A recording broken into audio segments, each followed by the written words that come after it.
For Klamath Community Television News, I'm Christopher German for Friday, September 12th, 2025. For tonight's broadcast, the stories we're following for you. 3 prominent Democratic leaders in the Oregon State Senate received email bomb threats after the Charlie Kirk assassination. And a report by the Oregon Capitol Chronicles today stated that Oregon's business reputation has been negatively affected, partly due to a newly expanded prevailing wage law. And the Klamath River Renewal Corporation is highlighting the positive impacts of the dam removal, which is nearing completion and represents the largest project of its kind in U.S. history. So make sure you tune in every morning for weather from the Skywatch Weather Center with weather from the basin for the Klamath Basin. And tonight's news is brought to you by... Join the Elks Charity Golf Challenge on September 27th at the Harbor Links Golf Course in Klamath Falls. Tee offs at 9 a.m. and the proceeds will benefit area charities like Solid Ground Equine and Klamath and Lake County Food Bank. The winning nonprofit team will even get to choose their own charity.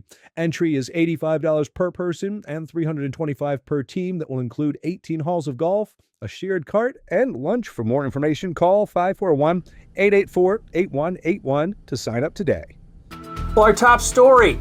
On Thursday, September 11th, 3 prominent Democratic leaders in the Oregon State Senate, Senate President Rob Wagner, Senate Majority Leader Casey Jama, and Senate President Pro Tem James Manning Jr. received emailed bomb threats. These emails falsely claim that explosive devices had been placed in their home mailboxes. Oregon State Police responded to the threats, sending explosives technicians to all 3 locations. A thorough investigation determined the threats to be false, and no devices were found.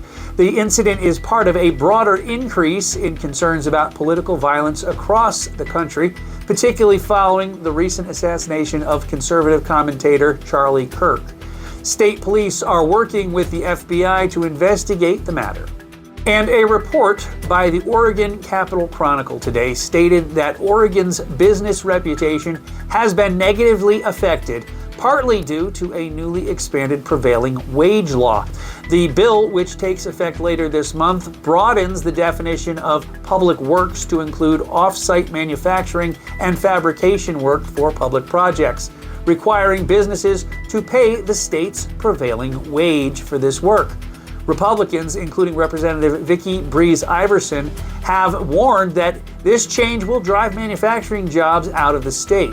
But business groups share these concerns, noting that Oregon already has a high cost of doing business and significant regulatory burdens, which makes it less competitive compared to states with lower taxes and fewer regulations.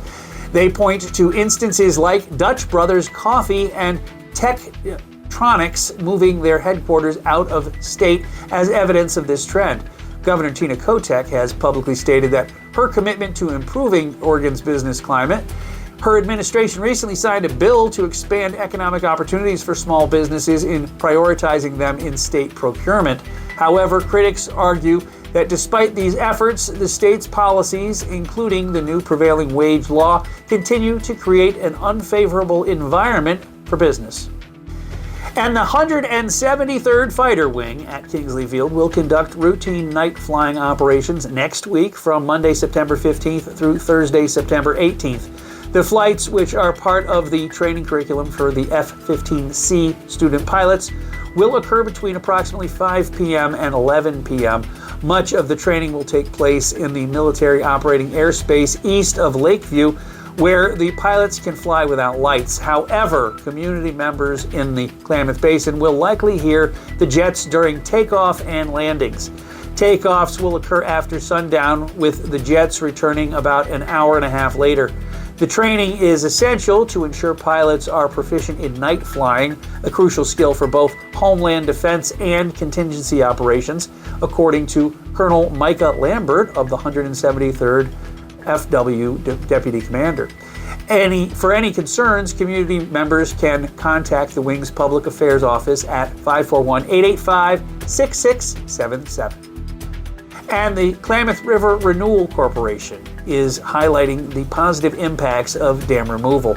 which is nearing completion and represents the largest project of its kind in U.S. history. One of the primary benefits is the restoration of fish habitat, as the removal of the 4 dams reconnects over 400 miles of historic habitat for salmon and steelhead that had been blocked for a century. This is expected to help the recovery of the fish populations, including the spring Chinook salmon, which had seen a 98% decline in the basin. The project also aims to improve water quality by eliminating the large, shallow reservoirs that led to unnaturally warm water and toxic blue-green algae blooms.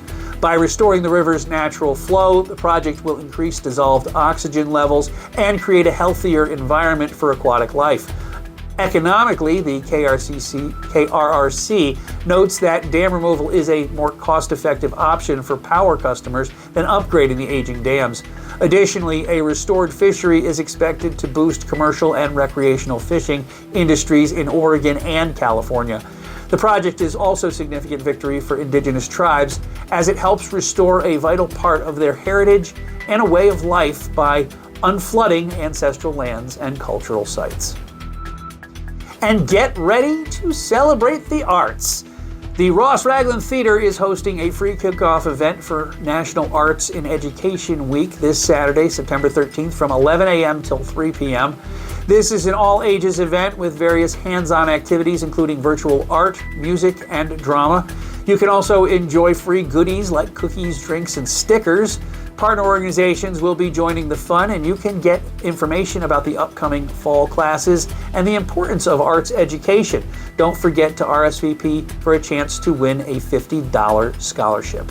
And the Heart of Hospice Foundation will host its 7th annual Butterfly Release event at Moore Park in Klamath Falls on Saturday, September 13th, 2025.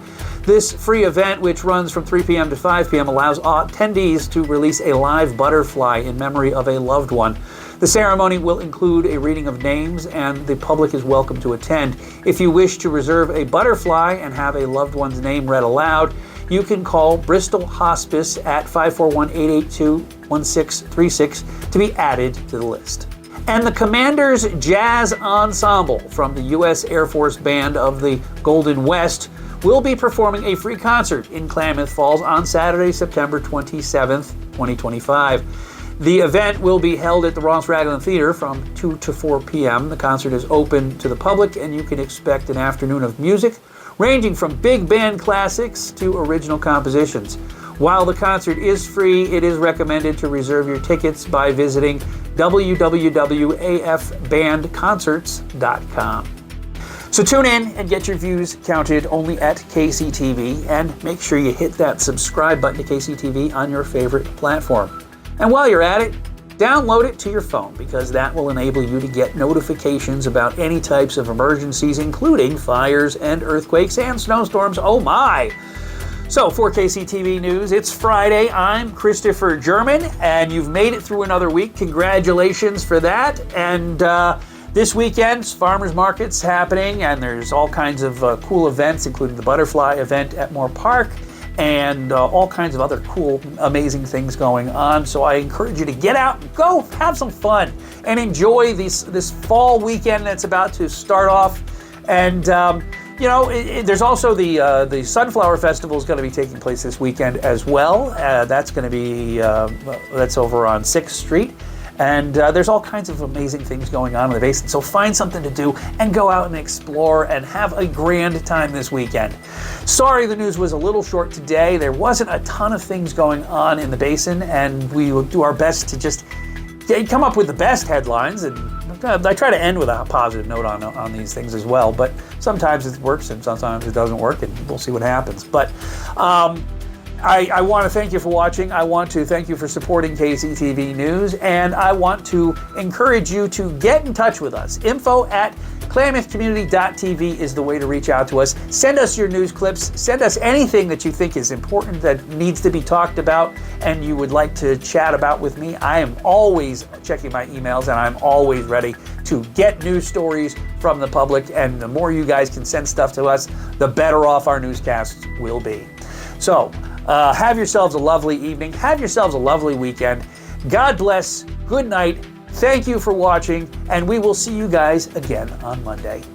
Cheers and good weekends to you all. Good night.